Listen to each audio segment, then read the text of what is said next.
Welcome to the Go Big Redcast. I'm your host, David Gaspers, and I'm with Honke.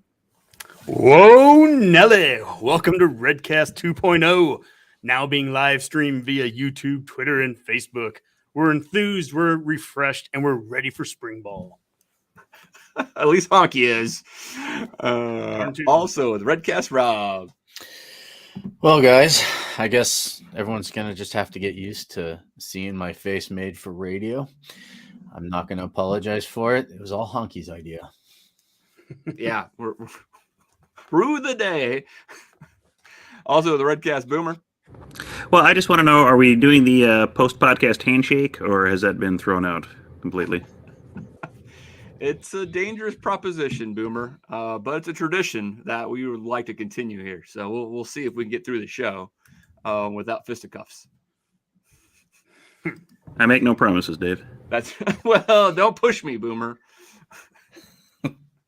Well, Honke, this is some snazzy new confines we got here. Can you describe what our listeners, if they were watching us on YouTube, Twitter, or Facebook, would be seeing? Yeah, so right now, this is a StreamYard.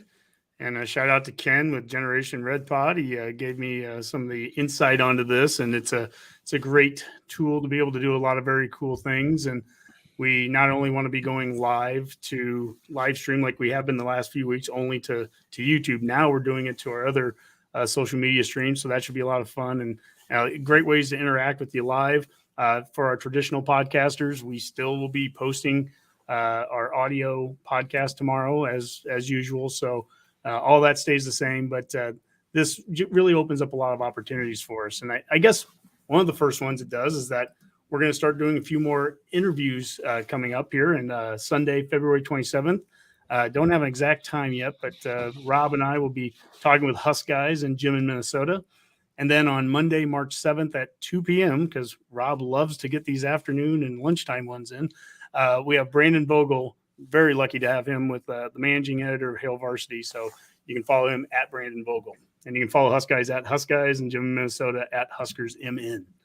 So, we've got some good shows coming up there. Spring ball's coming up. It's an exciting time here at Redcast 2.0. And, look, we're getting enthused again. Let's get enthused. All right. Honke just loves all these toys. You can just tell that he just loves having new toys. And this thing has got him giddy beyond belief. Rob, there's a lot going on. And, you always like to remind our listeners about Hail Varsity and the opportunities there to check a subscription. That's right. Hail Varsity. If you go to hailvarsity.com and subscribe, and go on the subscribe link and enter Redcast at checkout, you'll receive a discount on your Hail Varsity magazine. Like I love to say, I love the physical feeling of actually holding a magazine and reading articles. Do you trust the magazine? I do. I hold it right here in front of my face, mostly so that I don't have to look down when I'm reading for personal reasons. And, that's generally where I read my magazines. And, and I like it. It's good quality. It's not going to just kind of flop around and get bent up, and it's good reading, and it's all Huskers all the time. So almost a hard copy practically. Yeah, absolutely. And then while you're there, you can also go onto their merchandise section or their stuff. I'll call it their stuff. And you can buy some Redcast gear. Buy the hat like what I'm wearing. Honke's got a sweatshirt on there. Pretty much anything you want. We can throw a Redcast label on there, and you can go about and represent us around town. One thing we don't sell on there is our Redcast stickers. I may try to fix that, but we've got some pretty cool stickers that we have put together. Let me see if I can find one that's really me being professional podcaster there and going right over the top of my magazine, my microphone, but. These are our Redcast stickers. Pretty cool. Nice vinyl, high quality. They won't be breaking down anytime soon. Dave, it's still the best looking one on those. Is that a problem with stickers that they break down too often, or sometimes they just start to peel weird? Like if you put them on your car, outside, you run them through the car wash once or twice. They're not weatherproof to run. They aren't 100% weatherproof. No, they are not. But all right, Ours They are are what guaranteed they are. not to break down in the environment for at least a century, so no worries. They're unlike balloons. They won't be killing any animals. That's right. Boomer, let's get the drink du jour out of the way here. What are you drinking tonight, man?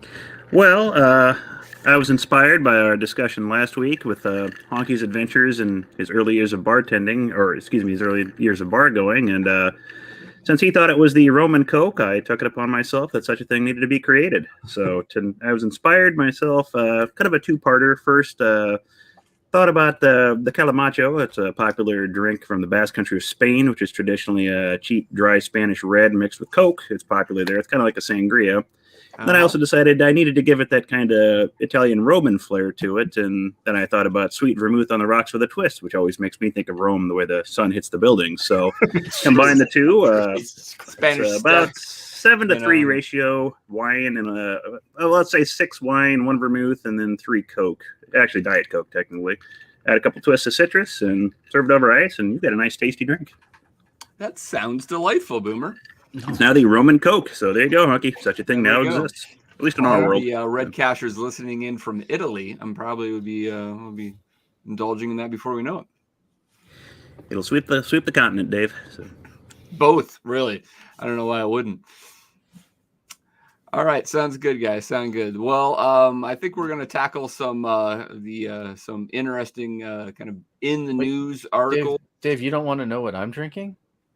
No, Rob, because it's a non-alcoholic thing of fakeness. I don't know what it is. Oh, it's the Kool-Aid. I'm going to make sure. It is the Kool-Aid. Rob doesn't really understand the different medias that we have, Honke. You really need to teach him that, yes, we now have video capabilities, but we are still doing a podcast. The visuals don't work in that realm, Rob. Just make sure you understand that. I do, which is why I made you say it out loud. Yeah, I'm going to be saying it a lot from here on in. I have a sense. I need like an interpreter for you of some sort. Well, anyway, tackle some interesting news of the day, see some scarlet colored glasses, and do a little baseball talk, looking back at a rough first week and previewing a little bit of the TCU matchup. So, Honke, you want to start us off with in the news? Yeah, well, we have 3 different topics we're going to go over today, and the first one is basketball, but it's not our basketball team. It's the other big basketball story, I guess, of the Big Ten besides Nebraska. Michigan and Wisconsin had a little throwdown, and it went like this: 77-63. And Juwan Howard not going over immediately to shake hands. Now he's going to get in the line. Interesting finish here. 77. Oh, see, and they're going at it. Oh, yeah. Howard and Guard are not happy right now as the two of them continue to have words. We told you Juwan Howard was not happy about that timeout. And Juwan Howard just threw a right hand. And now we got a scrum. We have a scrum in Madison. Players are pushing and shoving. This is an ugly scene. This is an ugly scene. Well, that was just lovely. My first comment on that entire situation right there, Juwan Howard absolutely deserved to be suspended for just the way he threw that punch alone. I mean, who throws and it's not the fact that he threw the punch. Who throws a shoe? Honestly, it's just the way that punch looked. I mean, you can tell that guy's never been in a fight. Do you think he would get suspended longer than the remaining 5 games of the regular season if it was closed? He should be fired just for the fact that he can't throw a punch. Well, Boomer, I don't think tensions have run that high at the end of a Nebraska game in a long time, because we typically lose by, double digits, like we lost to Northwestern tonight. So not a lot of that happening in the handshaking going on at Nebraska games, but obviously Wisconsin and Michigan not happy with each other, and not a good way for either coach, but especially Howard to look there on air. No, it's an odd look, and that always kind of just makes me wonder is Why do we kind of let that go in sports as much as we do? I mean, Dave, do you ever like have an issue where you have a disagreement with the budget, maybe somebody in city council, and you just come to fisticuffs and slap each other around? Maybe you get suspended for a week or so, and then you're back in the office. I mean, it's just odd how it slides, and we let it go in sports so many times. But any other job, you'd probably get arrested for something like that, or at least Yeah, something to that effect. It is odd how we let that slide, but yeah, it's a bad look for coaches to do that. You're supposed to be setting the example, and you've got to look better than that. I know passions get heated and these sorts of things, and it can be tough, but tempers can flare. But you've got to be bigger than that when you're the head coach. So yeah, it was a messy end. Obviously, there was a timeout called there. The timeout was called because Michigan was doing certain things. End of the day, though, I mean, you just can't really do that. And it's probably not good for the Big Ten either for a look per se. But I would imagine that Howard will somehow recover from this. Honke, your thoughts? Well, yeah, like you were saying with Nebraska, we haven't had that much fun at a game. At the end of the game, not a lot of passion right now. Yeah, the passion just isn't there. I mean, you can't hit people. I don't know what else to say. And I guess with Howard too, that wasn't the first time that he's had this similar kind of issue with other coach. And I don't know if it was the end of the game the other time, but I think it's appropriate. And the Big Ten did come down. They suspended him for the last 5 games, remainder of the season. They fined him $40,000. There's some other suspensions there. And then Wisconsin, they fined their head coach $10,000, great guard, and has suspension 1 game for a student athlete there. And then the Wisconsin athletic director came out and gave like a really weird statement where he was basically like, well, it's not the coach's fine. It's our fine. We'll pay the fine for him. And that was it. So, yeah, I mean, I think that it ends up kind of being, guys will be guys and we'll just move on and not a big deal. And we'll get into the postseason. I think that's about it. Yeah, exactly. All right. Well, I mean, unless it happens again, I hope maybe this will die off. But in other news, the Big Ten made quite a bit of noise about the big payday that now is being expected. It sounds like everyone is going to be bidding on the media rights deal for the Big Ten next year. Or later this year. So it won't just be ESPN or Fox, really, but we're talking about CBS, NBC, the streaming services, I would imagine. Sounds like it could be a bidding war that could bump up the total package to over $1 billion. Keep in mind that the current record is $440 million, I believe. Is that right? So it's doubling or more what the Big Ten is currently bringing in. So if you think we've got a lot of really nice facilities over the last decade or so because of the Big Ten money, wait till you see what we get next, right, guys? Yeah, all facilities, but can we get that third baseball coach? I don't know. No pennies to be found anywhere. They can't be done. Budgets are that tight. Can we find the money for a jumbo statue out of that, Boomer? Well, I'd like to think so. Maybe Jumbo and Bummy. We can get both out there. I mean, it's well deserved finally, and yeah, we've got to blow the money on something. So we certainly can't pay the players. So it's got to go somewhere. So, and that'll break the curse. I mean, it's been proven at this point. There's no other explanation for men's sports. So haven't won the Big Ten since we let them go to Indiana. So hey, we've not lost a game since the Redcast has been on StreamYard football-wise. That's true. So there is that. That is very true. Boomer, or do we have any comments yet coming in from our live streams? No, mostly just fun comments. Ken believes the Roman Coke needs to be a T-shirt, so I said we can put Rob on that, so that'll be a good one. So, and people are excited for the Redcast on the Rocks, and that stream looks great, and specifying Honke. So there you go. Well, cool. That's very nice. That beanie in particular, I think, that's really the ticket. Yeah. And last but not least, I think in terms of in the news is in the last week, they announced the college football playoff is not going to expand at least through 2025. So it's going to stay at 4 teams. And some people are really frustrated by that. Some people don't want to see it expanded at all. I guess, Dave, I thought you had a really interesting kind of viewpoint on it. We actually posted your text to a tweet back on Sunday or whatever day it was. But your idea is that if you're frustrated, if you want this to expand more than 4, and it's not happening right now, if you're frustrated by this, there's actually, I think, maybe a sliver of hope here between how this could open it up beyond just ESPN by having it actually, extend all the way through 2025 and then, open up, for bidding. So I guess expound on that idea. Yeah, sure. Well, I think the Big Ten media rights deal is a precursor potentially, right? I mean, the idea here is that live sports is more valuable than ever because it's about the only thing you actually need to watch in real time to really get the full effect. So advertisers clamor for that. And you also have not only the traditional networks, but the streaming services trying to get in on this business. I mean, look at all the expansion of Peacock and Paramount Plus and all those type of things.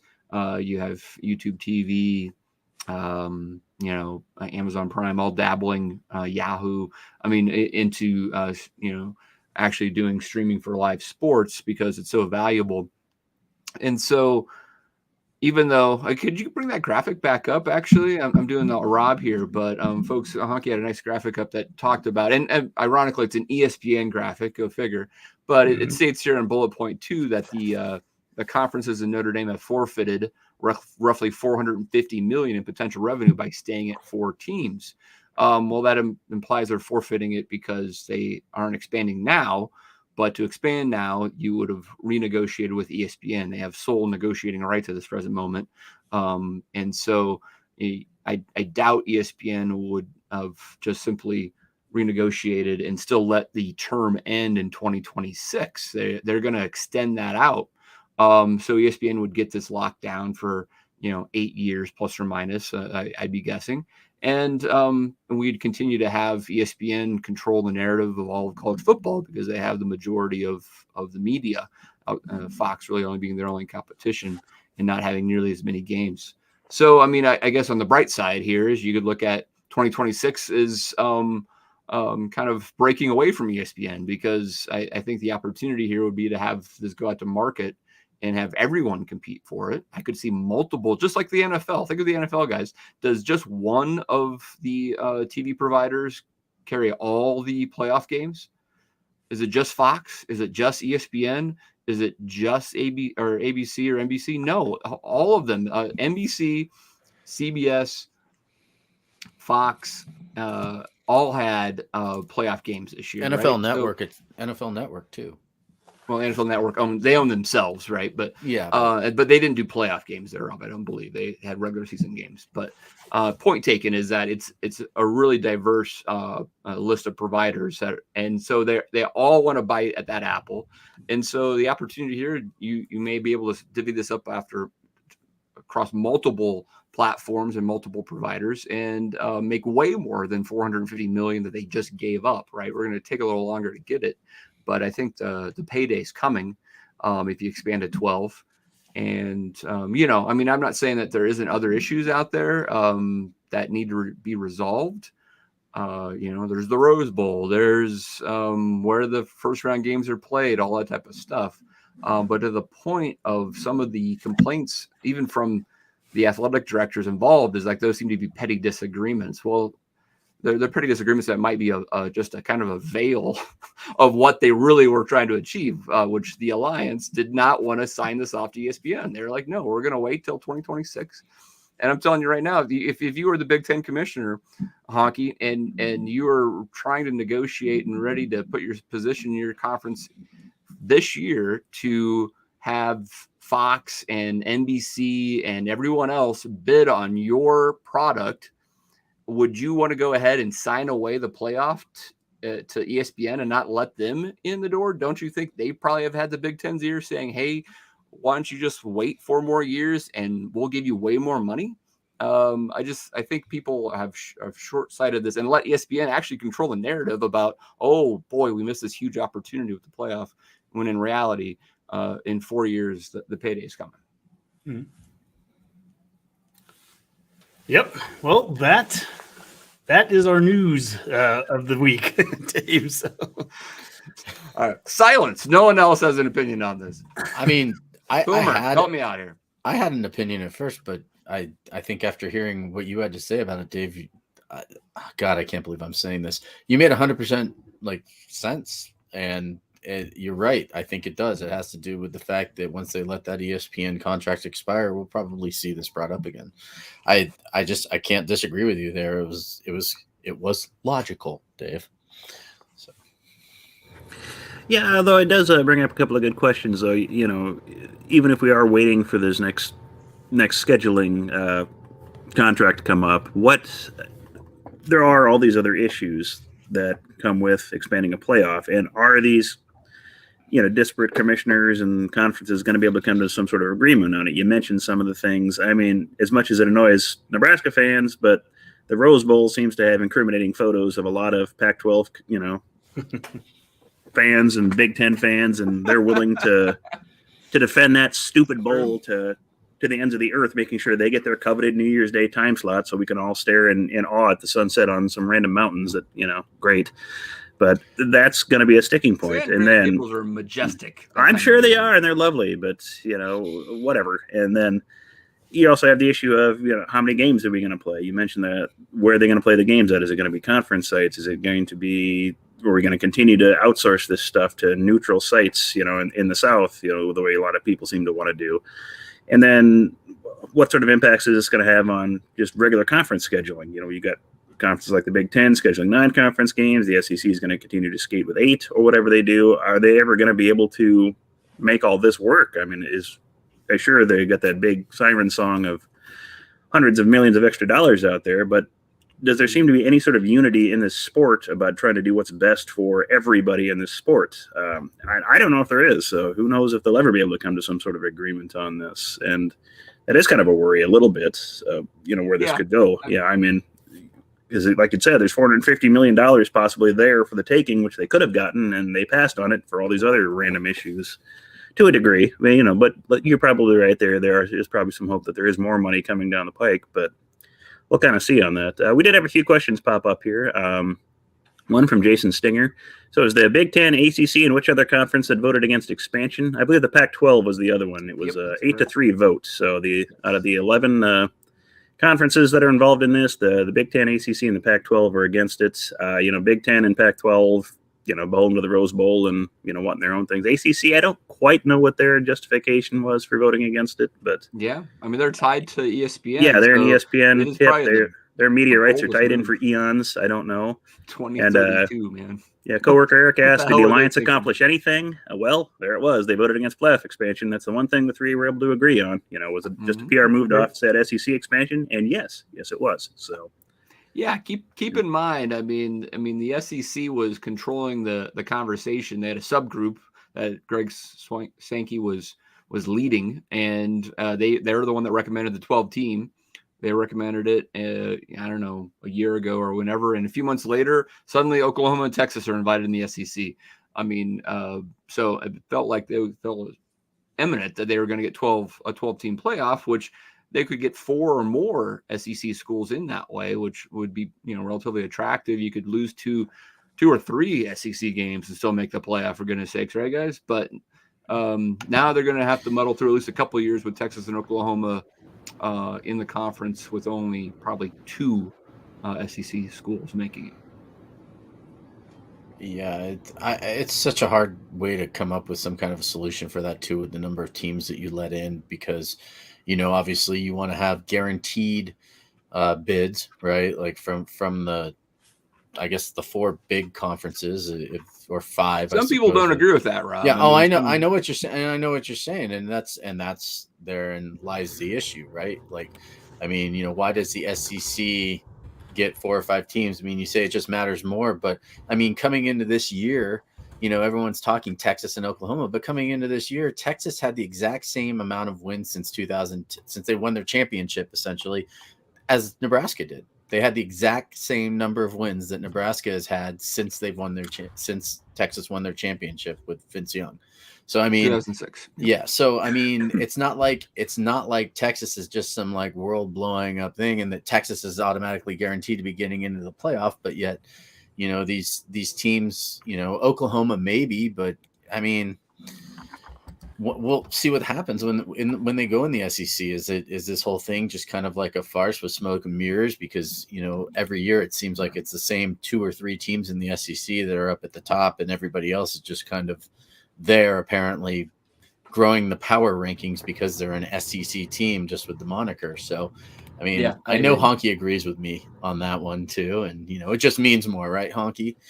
So until they get past doing 8-game schedules and non-conference big games being at neutral sites like Georgia and Oregon played in Atlanta, until you get done with having Bethune-Cookman's, you know, routinely being played in November, there's a lot of inequities in how teams and how schedules from conference to conference are done. And until you get that point, I mean, you know, right now I'm fine with it staying at 4 right now until they can get through the next few years. And today's point, get a lot of the media rights figured out.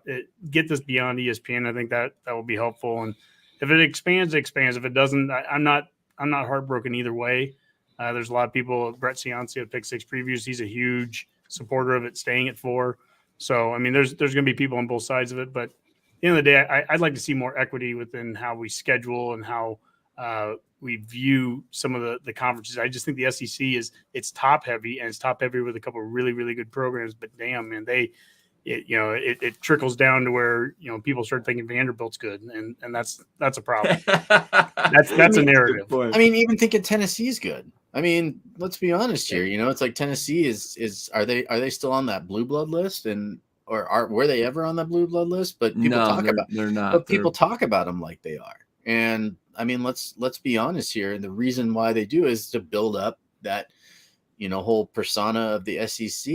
And quite frankly, it's you know, it's the ESBSPN. Yeah, I hear you. All right, guys. Well, I mean, I think that's probably enough of playoff expansion talk for now until something else happens. Honke, are you ready to talk some football? Yeah, let's do it.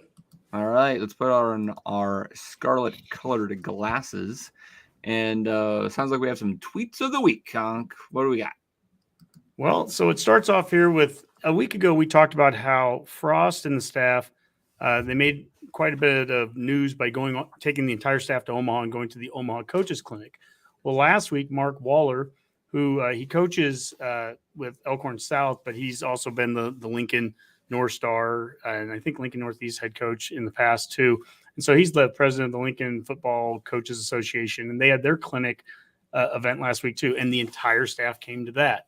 And so he tweeted, greatly appreciate Coach Frost and the entire staff of Nebraska football coming out to the event, and special thanks to Coach Shenander and Whipple for giving great presentations.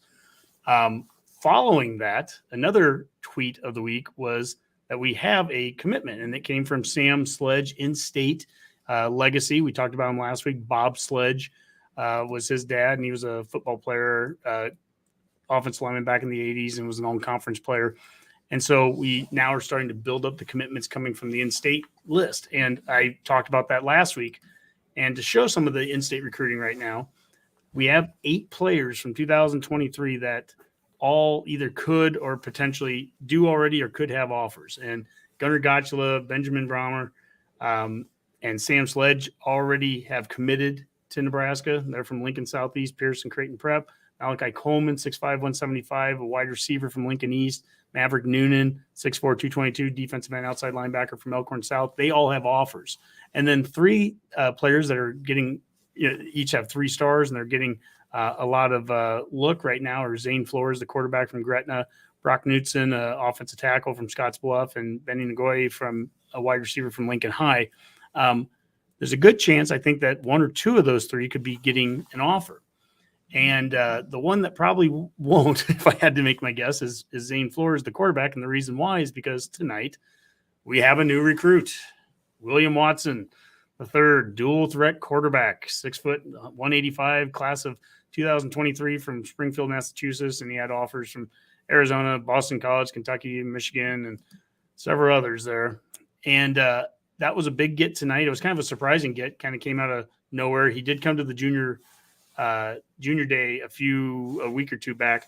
But what's interesting to me with Watson is that, he mentions a couple of the quotes I saw read tonight. I've been working with Whipple since I was in 6th grade when he was at UMass.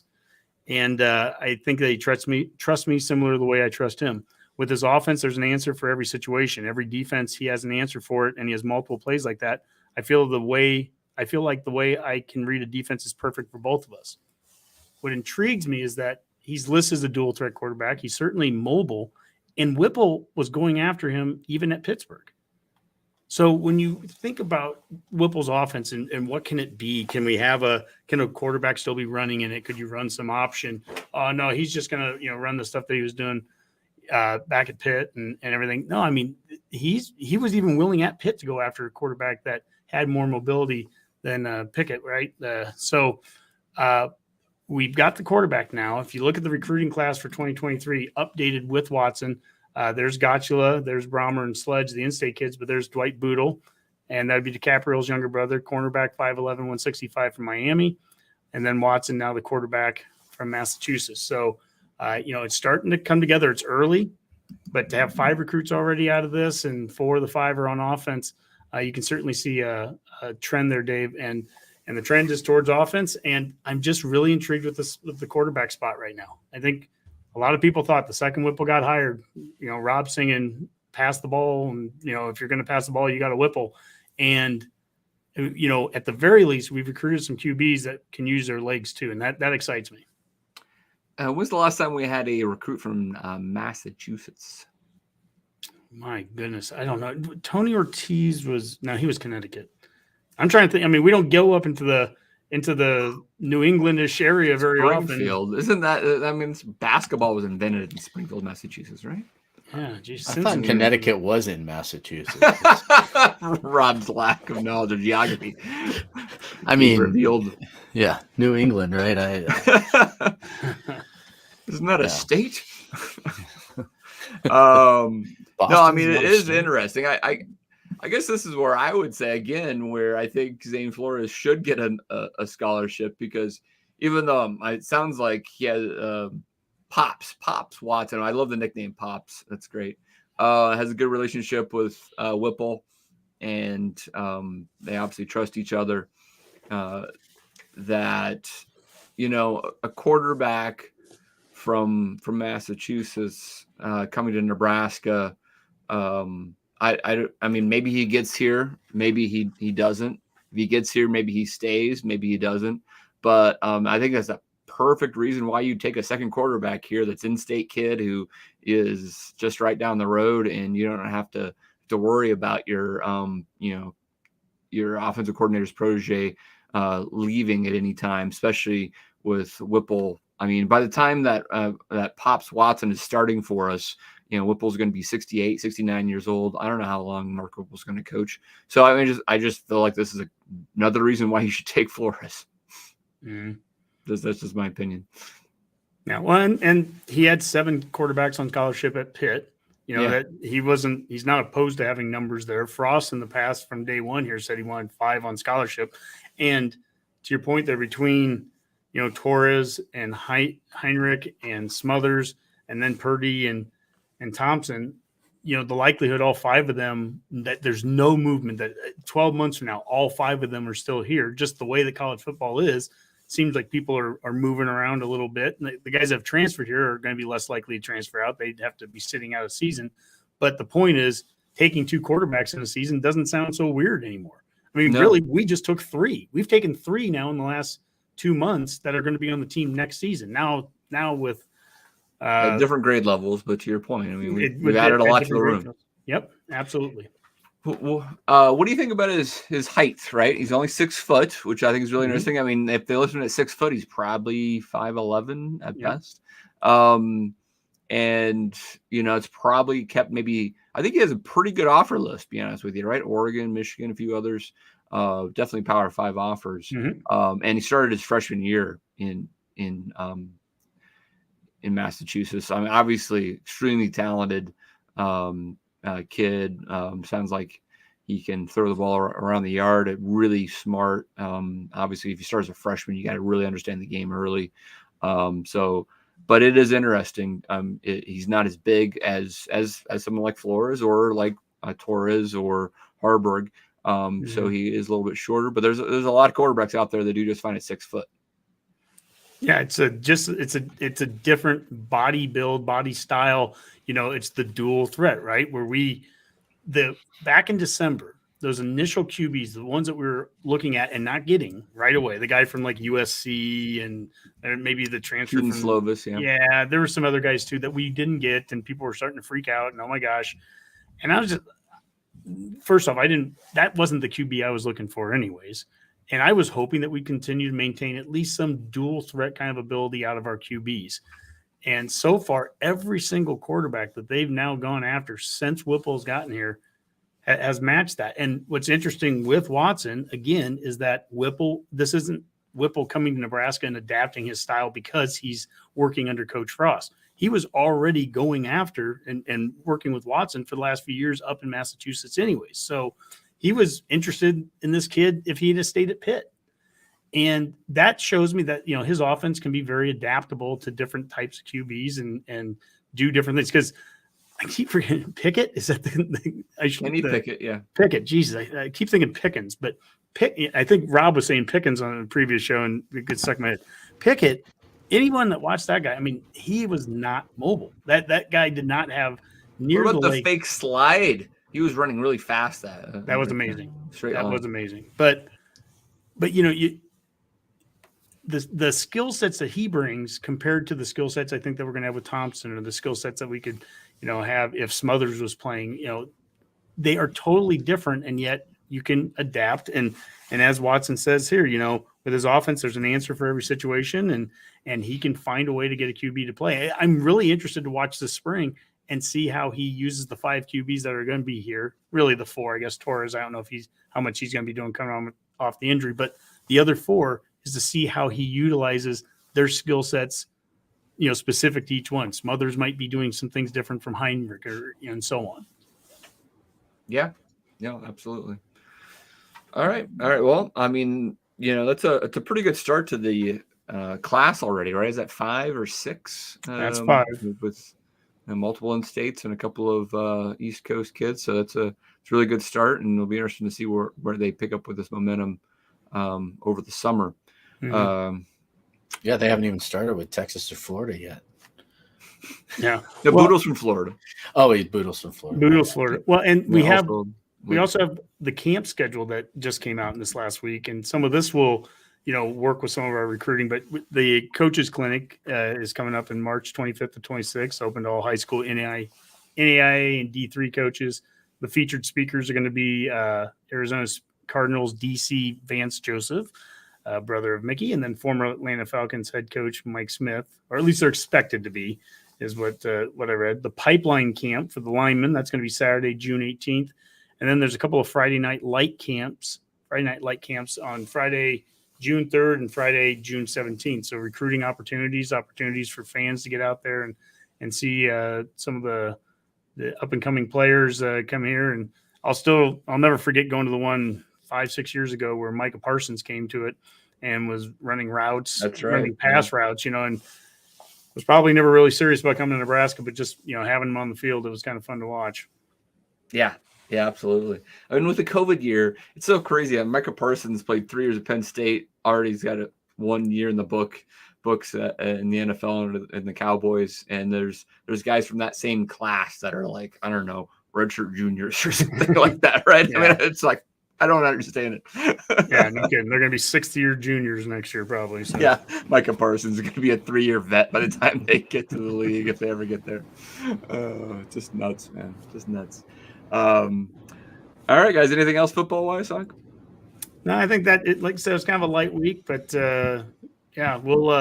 going to start up real quick next week. On Monday, we've got spring ball starting, so there'll be plenty to talk about there, and we'll start to give some spring previews. I know when Rob and I talk with Jim in Minnesota and Husker guys, we're going to be doing a lot of talking about the spring camp and what we're expecting and what we want to see. So that'll be a lot of fun. Cool. All right. Well, let's take it around the Van Horn and talk a little baseball here. I guess we can all be disappointed, even though we had different expectations for the first weekend for Nebraska baseball. I had hoped for 2-2. I don't know. Rob probably said 6-0 or something like that because they were going to be bowl eligible. I can't remember exactly what it was, but ultimately they go 1-3. Boomer, I think you followed along pretty closely. Obviously, the Friday night game on ESPN Plus, I was able to catch most of that, and then obviously on Husker radio and Twitter, Sam Houston State got the better of the Huskers most of the time. Even in the Nebraska win, that I think was a 12-9 game, it was a little touch and go there at the end. But as I said last week, first week or two of the season can be rough for these northern teams. It's hard to get going, and baseball is baseball. Yeah, I think you put it right. I mean, it's a game that preaches patience, so it doesn't necessarily lend itself well to the modern Twitter, social media kind of thing. Panic at every game, and so it takes time, like you said, Dave. So we'll see. I mean, it's tougher road to hoe coming up here with TCU. They're playing pretty good ball, and they're a good team. So we'll have to see. Just taking those steps early on here, and hopefully starting to steal a game or two on some of these Texas road trips, I think is what we need to be shooting for here at this point. So, well, Dave, I being on Twitter last weekend and me not being an expert on the game of baseball, there were people that were certainly starting to freak out. We already have pitching problems, we have depth problems, our starters, we're not hitting well, all these things, and we're probably doomed for failure. And I kind of had the audacity to respond to somebody, I can't remember who it was, but I basically saying it feels like there's some spillover from our other men's sports, football and men's basketball, namely, that, those seasons didn't go well. And then if we start off and we lose right away in baseball, and it just felt like it was this continuation. But no, I mean, the kickback I got from that was, no, we really have these issues with our pitching. We really have these issues with fielding, with all this. And I don't know. I mean, Dave, you had a chance to watch and listen to some of those games. I mean, were we a ways off? Were we close? What was the, is there quite a gap that you saw right away, or was this pretty much what you expected for the first 4 games of a team that's, hasn't been playing outside much, and it's February? Yeah, exactly. We've had issues like this before when we started, right? I mean, to judge this team on the first weekend and say like, well, that's who we are for the rest of the season, for the next 3 months, is just ridiculous, right? I mean, it just doesn't work that way. And I mean, 1-3 is not the way anybody wanted to start. Will Bolt will tell you that. But I think you really look at each individual player and start breaking down how well they performed, and you start from scratch there for next week's games, and trying to get these guys prepared to play better individually and ultimately as a team, right? I mean, 1-3. I mean, sheesh. I mean, I don't know how often in the major leagues you may have some team that starts off hot in May, and then they still only wins 65 or 70 games, and sometimes the opposite. I mean, Rob, what would you consider in the major leagues? What's the kind of the number you want to hit to say like, oh, that was a really, really good year? How many wins does a really good team usually hit? Well, I mean, just honestly, 90 wins is the benchmark for baseball, right? I mean, and a lot of times you got teams that are making it in the wild card with somewhere in like the mid to high 80 wins. All right. And there's 162 games in a season. And, I had the honor of growing up with one of the great baseball minds on the mic, and Bill King.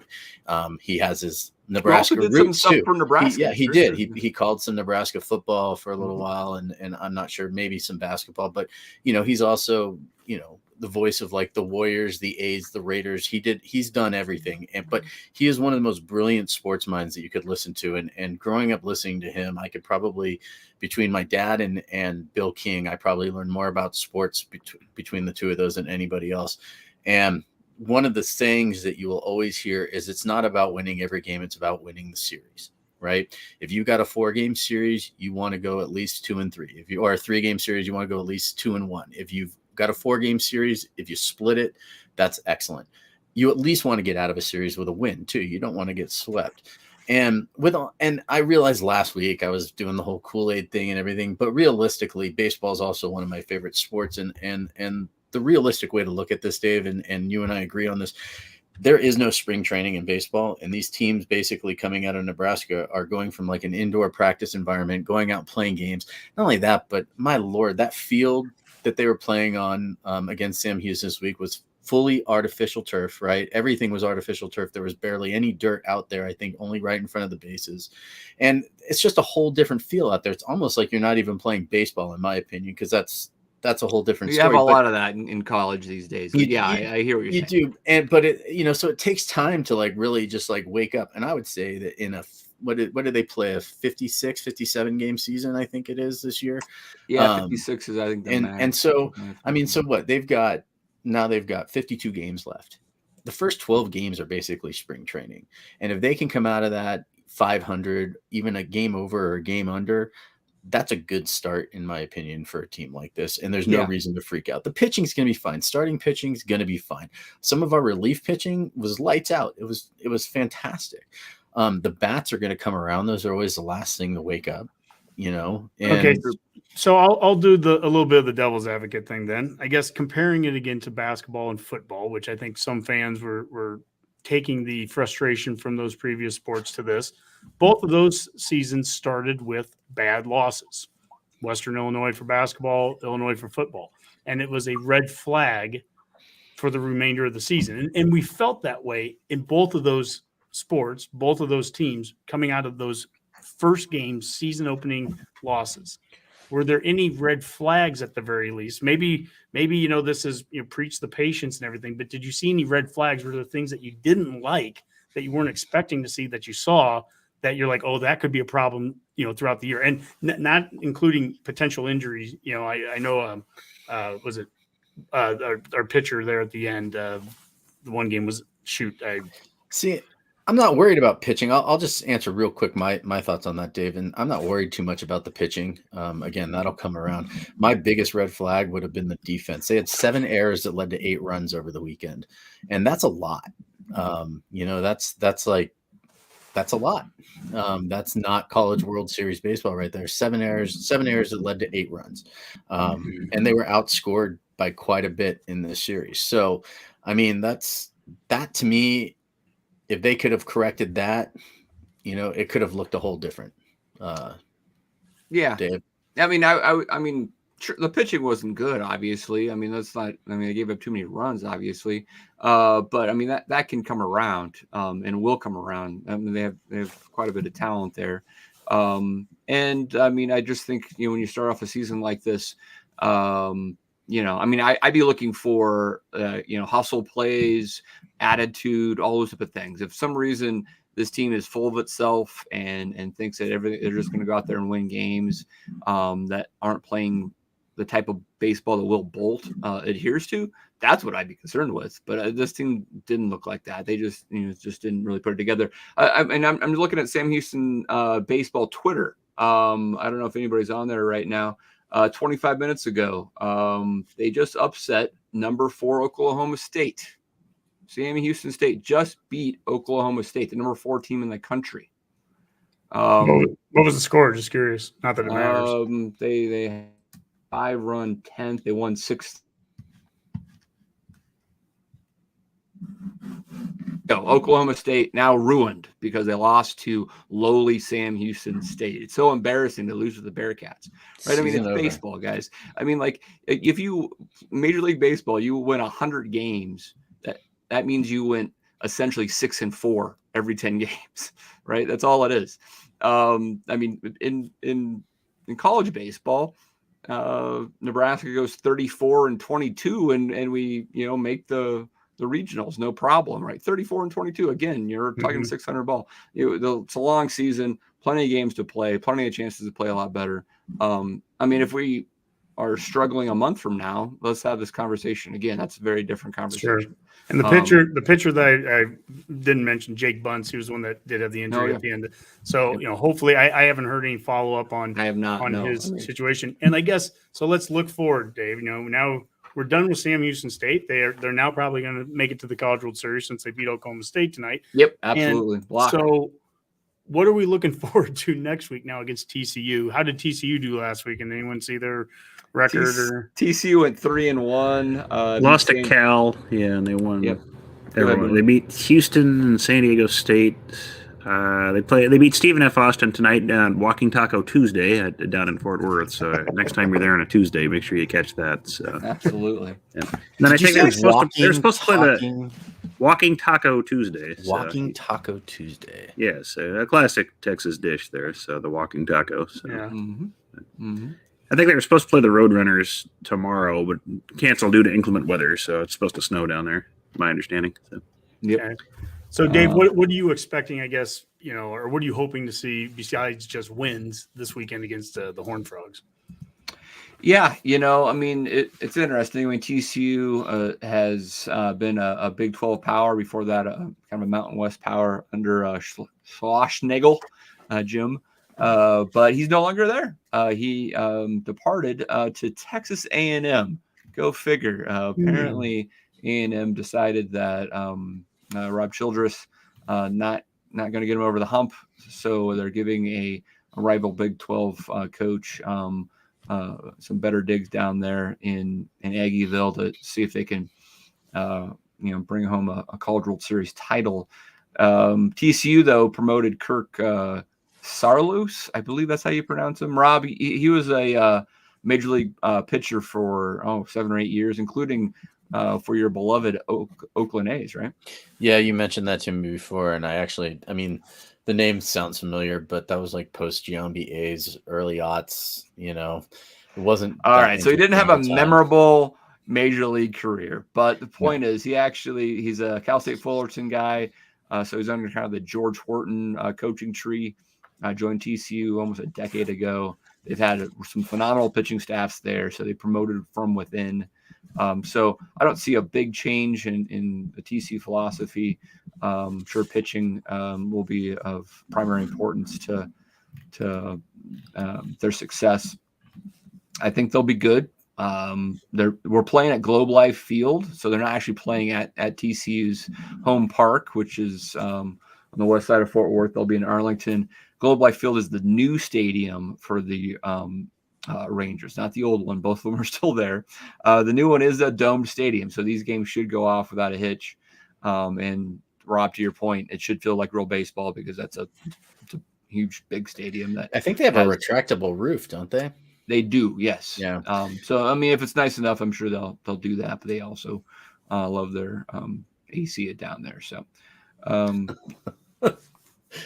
I would imagine the roof will be closed. That's my guess. Yeah, I imagine it will be too. And it's college baseball with metal bats. They're going to want to see that ball fly. And I think too, not only are they playing TCU this weekend in Arlington, but they're also going back to Arlington to kind of do a off and on with Northwestern State and UT Arlington too, right? So, they have 4 games there. So it seems like they're going to be spending a lot of time in Texas over the next 3 weeks. And they may not be leaving, I think is kind of how it's going. I think they're probably doing some virtual classes, and they're just that's the beauty of Zoom nowadays. You can do this from anywhere. You can do baseball from Zoom too, apparently. But hopefully they're getting their fill of Whataburger down there because everyone needs to take out the trash every now and then. And That's right. They do have In-N-Out down there now too. So. Oh well, at least they have good food too. Well, you've got a few comments here from loyal listeners. Coworker Eric, one of our big baseball fans, he comments similar to what you're saying, that we'll look back at this weekend and think that we should have taken the series, but a lot of ball to play for a team that has to replace a ton of experienced productivity from last year. It's good. Listener Ken says Sam Houston to the College World Series at a Betcast lock, Dave. So get that in now. Lock it down. Yep. So, that's fine. And then somebody, it looks like Mike Marty Honke, says happy birthday, Coach Osborne. So I don't know who that could be. So yeah.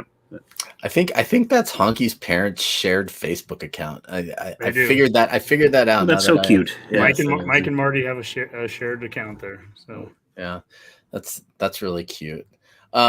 And apparently Boomer has something hanging over his camera that everyone we do. can see. It's a piece of paper I used to block off one of the lights. I just can't get the camera positioned right. I don't want to blind everybody. So it's that or just pure whiteness. So take your pick, folks. That sounds like the Redcast in general.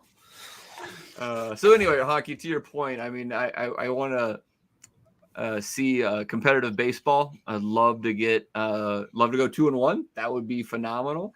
that would be a big corner, but I would probably be okay with 1 and 2, knowing that they then would have some opportunity now with really the rust all shook off and playing, and we're staying down there, so they should get a lot of practice down there to take down Northwestern State and UT Arlington in 4 games the following week, and you come back from Texas around 500, and you're going to be okay. That's one tweet from Kendall Rogers from Sunday that I thought was good. He said the brightest spot for Husker baseball so far today has been the bat of Josh Karen. Karen is absolutely tattooed 2 balls, 1 for a double, 1 for a single. So again, and that's a fairly new name. I mean, so we're sure. And I guess, also like you're saying too, with the pitching, expect to see, the starters will be able to start to go a little bit deeper, into week 2 and into week 3. I mean, that's just, I'm forever an optimist, right? But it drives me crazy. And every sport, it doesn't matter which one it is, just drives me crazy on social media when people they jump ship on game 1, game 2, and it's like, come on, people, let's go. Yep. There's going to be, and it is just for Northern schools, it's really tough. I mean, just because like the LSU's and Florida's of the world, their pitchers have been pitching and with live ball stuff for a long time down there, even if it wasn't official practice. And it's just different if you're playing indoors in Nebraska, and so I give these guys a couple of weeks to kind of find their stuff. I mean, think about it. This is the equivalent of Major League Baseball having starting the regular season games that count and not having literally 4 to 6 weeks of spring training, right? I mean, the pitchers have 6 weeks of spring training to get into shape so they look like Major League pitchers on day 1. We just don't get that, right? And so it just sometimes takes a little bit longer. It's just a different sport. All there is to it. Yeah, it's all about timing. It's all about repetition. And while you could say the same thing about like football with the quarterback and the wide receivers, things like that. I mean, there is nothing harder in sports to do. Maybe outside of hitting a hole in one, of putting a baseball bat on a baseball coming at you 90 plus miles an hour. It's anybody out there that thinks that they can actually do that. I would love to see it, because I can guarantee you that's the one sport where it's just like, sit down. Like there's no way. It's really hard. Sorry. It really is. It's funny. There's a Facebook group that I'm in. It's a baseball group. And there's a guy once that made a comment after Josh Reddick struck out against Max Scherzer. And he was like, even I could put my bat on the ball against Max Scherzer. And I'm thinking to myself, I think that was like his Cy Young season or something, and I'm thinking to myself, like, we still to this day in that Facebook group make fun of this guy for saying that. and that was when did they play Detroit? It was like back in like 2014 or 13 or something like that. So, yeah, fair enough. All right, good stuff, guys. Good stuff. All right, Honke, anything else we need to cover? No. All right, let's get out of here with some parting shots, and we'll start with Honke. All right, we'll leave it to my mom to take one of them. I was gonna wish happy birthday to Coach Osborne there tomorrow. Thanks a lot, Mom. We talked a little bit earlier about the Big Ten money and what it potentially could be in the future. But I thought this was interesting. I saw Stuart Mandel posted this, that just in the last few months, Ryan Day has gone from being the highest paid coach in the Big Ten at $6.6 million to 5th, behind Tucker at 9.5, Franklin at 8.5, Harbaugh at 8, and Ferentz now is at $7 million. So in just a matter of months, we went from 1st to 5th. Now, I'm sure Ohio State might do some things to rectify that, but still, there is some money out there. And can we just get a third baseball coach and maybe even 15.3 scholarships for baseball? Come on. Come on. There we go. I like it. Tonight, basketball. Nebraska ball has 3 seasons in program history with 20-plus losses. All 3 have come from under Fred Hoiberg. So to say I'm beyond disbelief how poorly his tenure has gone at this point would be a major understatement. I can't believe it. I was out there. I'm going out to Denver in a couple of weeks to watch March Madness with you guys.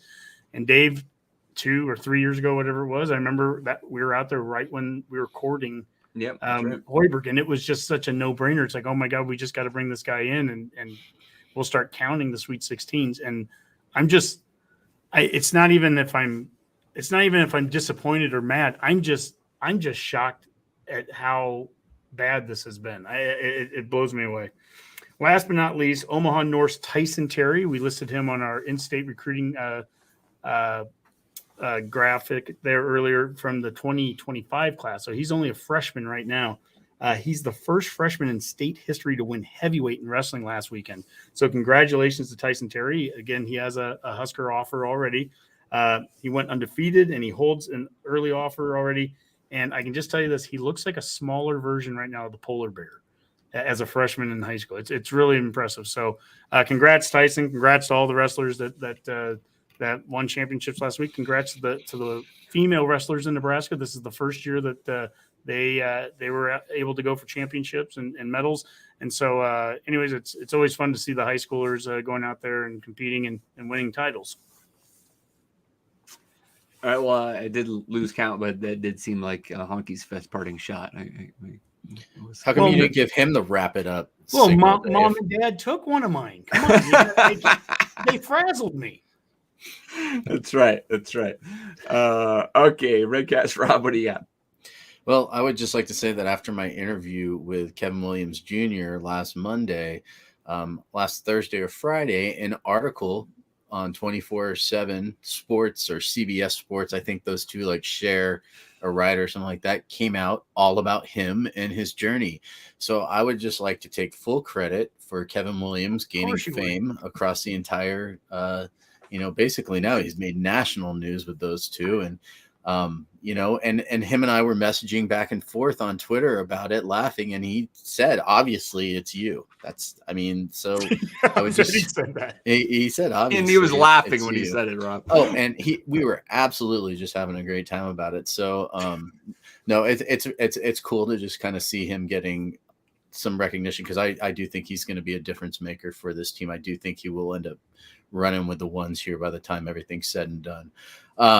And also, I would just like to say thanks to my dad for tuning in and listening tonight. While he hasn't commented on Facebook, I know he's watching because he liked our post. So, and I'd like to thank I think we got up to 12 people watching us live at any given time. So, don't forget to like and share our posts. Let all your friends know that we're on here live. And, the more people we get watching, the funner it could be, the more comments we're getting, everything. We'd love to answer some of those. And we hope you guys like the new format. And thanks for tuning in tonight.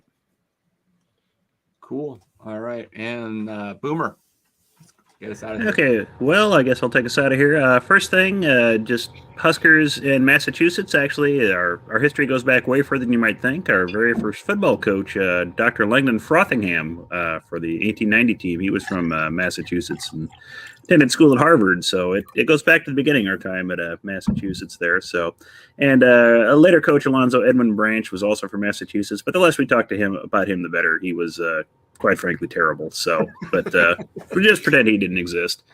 The only other shout out I've got is I'm looking forward to AFL, Australian Rules football, kicking off here soon. The preseason starts actually, it'd be today, I suppose, in Australia time. It's like next week there already. My North Melbourne Roos are playing D's. Yeah, I'd love to know what their mascot is if they're best not to know, Rob. Yeah, best not to know. Please don't say the name again. Yeah, please don't. Yeah, North that took Melbourne Roos. Very good. But and Boomer, you're a St. Kilda, right? St. Kilda, yep, the Saints. So yep, together we rise, and I look forward to another early season of hopes and dreams being completely crushed. So all right, Dave, do you have an Australian team? Yeah, I follow the whole league really, but I kind of like Hawthorne in particular, a few others. Yeah, it's all good stuff. It's great to watch late night on Friday and Saturdays when the kids go to bed, and you can put a few bucks on it and enjoy some random sports where you don't quite fully understand what's going on, but you kind of know enough. You get to put some money on it out there in Colorado. Maybe one day, Boomer, we'll be able to do the same here. Who knows? That's right. Possibly. I mean, heck, PBA selling pot out of the arena now, so yeah, maybe we can get to that. So yeah. Wow. All right. That's right. All right, guys, great show. Had a lot of fun. And until next time, let's call that a Go Big Redcast. Go Big Red. GBR.